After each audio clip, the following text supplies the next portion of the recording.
Assalamualaikum warahmatullahi wabarakatuh. Nama saya Muhammad Ali Nugroho Abdullah dari FTKI Sistem Informasi Universitas Nasional.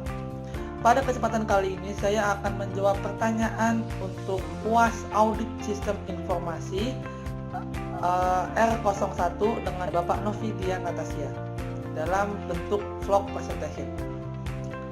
Yang pertama adalah soal nomor 1 adalah dalam audit SI dikenal dengan konsep resiko dan juga sistem pengendali intern. Resiko itu merupakan kondisi atau kejadian yang dapat berdampak negatif pada hasilnya di suatu kegiatan. Resiko berpotensi menimbulkan kerugian. Jelaskan berbagai kemungkinan resiko yang terjadi pada perusahaan atau organisasi. Dan saya akan menjawab pertanyaan tersebut. Kerugian yang utama adalah kerugian akibat kehilangan data. Kenapa? Karena informasi pada sebuah organisasi atau perusahaan itu akan sangat penting, baik itu untuk data sebelumnya atau data yang sudah lampau ataupun data yang akan datang sangat penting, dan jika itu hilang akan berakibat sangat fatal bagi organisasi atau perusahaan tersebut. Lalu selanjutnya adalah kerugian akibat kesalahan pemrosesan komputer. Kenapa saya bilang seperti itu? Karena pemroses komputer adalah menjadi pusat perhatian utama dalam sebuah sistem informasi berbasis komputer. Banyak perusahaan atau organisasi yang telah menggunakan komputer sebagai sarana untuk meningkatkan kualitas kinerja mereka, pekerjaan mereka, dan akan sangat mengkhawatirkan dan sangat berbahaya bila terjadi kesalahan di situ, karena kerugiannya bagi perusahaan tersebut adalah mulai tidak dipercayai dalam perhitungan matematis sampai kepada ketergantungan kehidupan manusia. Lalu yang ketiga adalah kerahasiaan data. Kenapa saya sebut kerahasiaan data? Karena kerahasiaan data atau informasi itu sangat penting pada suatu organisasi dan bisa dibilang itu intern perusahaan tersebut atau organisasi tersebut, dan itu jika sampai rusak atau dicuri atau dimodifikasi dapat sangat merugikan organisasi tersebut dan perusahaan tersebut, dan ini sudah termasuk dalam kejahatan penyalahgunaan itu. Selanjutnya saya akan menjawab soal nomor 2. Selanjutnya adalah soal nomor 2, yaitu jelaskan langkah-langkah dalam mengaudit sistem operasi Windows. Untuk mengaudit OS Windows atau sistem operasi Windows sebagai seorang auditor, sebenarnya harus memiliki pemahaman dasar mengenai platform Windows tersebut. Dan caranya adalah, langkah-langkahnya yang pertama ada command line atau baris perintah. Apa sih maksudnya?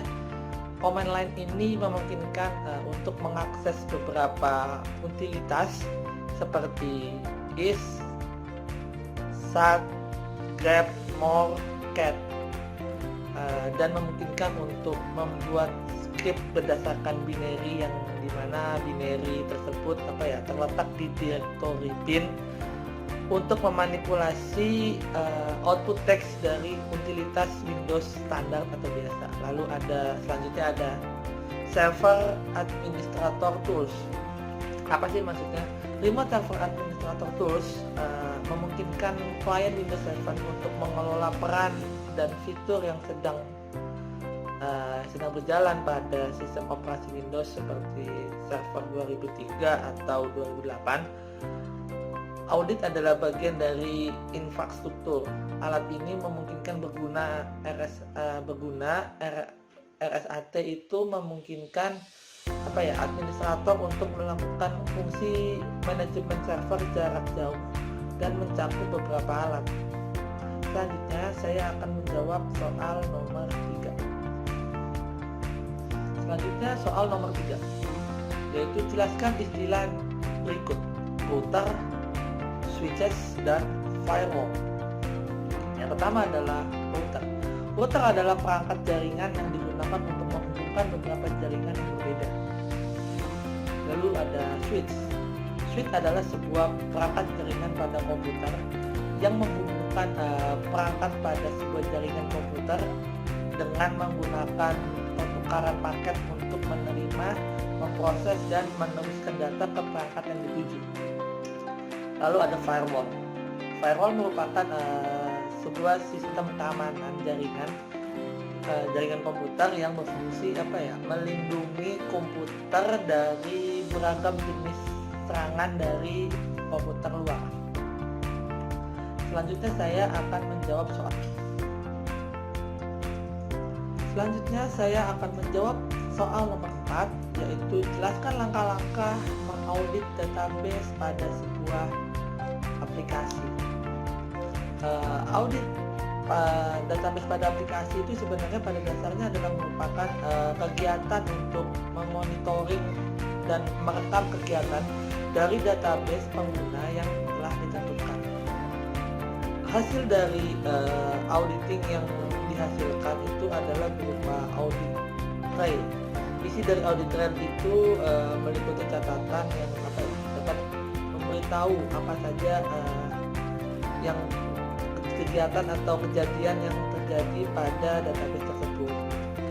Ada beberapa cara untuk melakukan auditing tersebut. Yang pertama adalah auditing dengan raw base.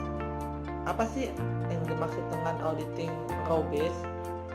Teknik ini yaitu membuat tabel terpisah dalam sebuah tabel relasional untuk menjaga histori data, mempertahankan nilai sekarang dari setiap nilai untuk operasi bisnis. Lalu selanjutnya ada teknik auditing dengan column base. Apa sih itu auditing dengan column base? Auditing berbasis kolom memecahkan redundansi dari auditing berbaris-baris.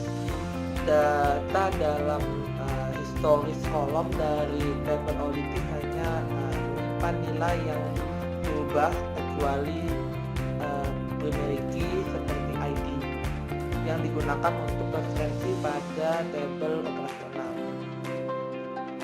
Lalu selanjutnya ada cara lain, yaitu seperti sinkronisasi database. Sinkronisasi database itu merupakan proses yang bertujuan untuk menjaga ketetapan atau konsistensi data yang terdapat pada database server terhadap juga data yang berada pada database server lainnya. Demikian jawaban saya untuk nomor 4. Sekian vlog presentasi saya. Mohon maaf jika ada kesalahan kata. Assalamualaikum warahmatullahi wabarakatuh.